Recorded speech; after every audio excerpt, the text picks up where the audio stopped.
Let's take a look at the table. The table is super duper simple. So where we have it, see, isn't it nice to have things labeled? You can find things. So there's the table, and we'll isolate that for a second, and you'll see that is super simple because that is just where I've taken a box and I've taken a cylinder, okay, and I just stretched out the cylinder, using this thing, right? And then I attached the box. So using the good old attach right there, where you attach things at. Okay, so just like with the chair that we made in the last tutorial. Okay, that one was super duper simple. Now these chairs, now they look complex, but they're really not that complex. So let's turn on a couple of things here. And so we'll get that one there, and that one there, and this one here, and we'll isolate these for a second. And this is how I made that chair.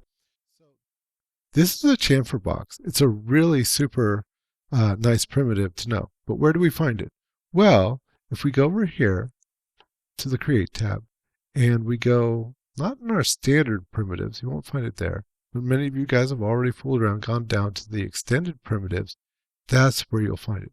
The chamfered box and the chamfered cylinder, both really useful. So this one, for instance, when we created it, it was 2 feet by 2 feet by 2 feet, and the fillets were an inch and some change. And I believe that measurement was something that I got just when I dragged it up a little bit. And the segments, I divided the top into 24 by 24 segments because I knew I wanted to cut it up a little bit and push it around. And the fillet segments, what does that mean? Well, the fillet segments are these right here, 1, 2, 3. It's that rounding that happens on the edge. And it comes with 3 standards. You could give it more, as you can see, to make that rounding a lot rounder. Okay, so how did I get it to be this nice molded shape? Well, what I did is first, I probably went something like, here we go to our top. First thing I would have done is make it editable. So edit mesh right there. And with my polygons selected, I think I left order of 2 on each side. Yeah, something like that. And so those are selected, but let's go F for front. These ones are selected too, and I don't want these selected. So I'm going to push down my Alt key, go like so.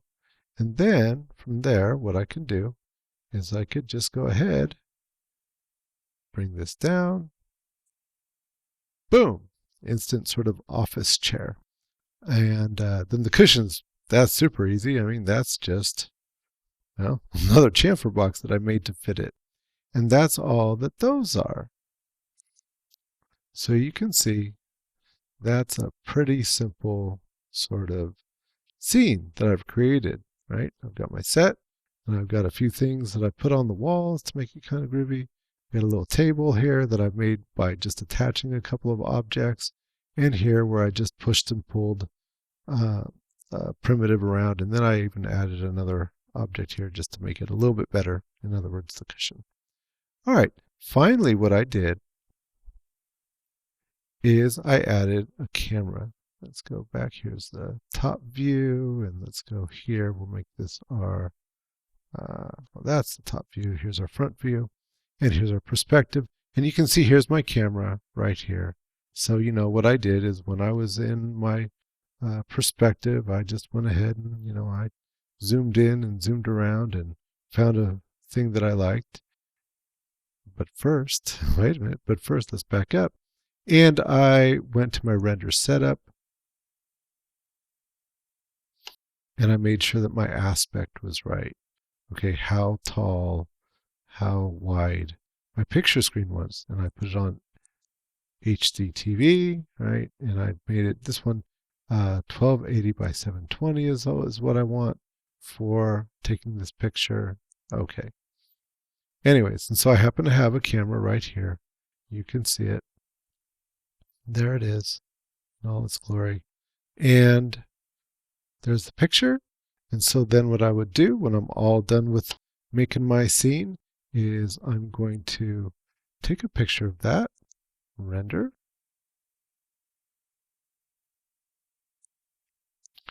and save image,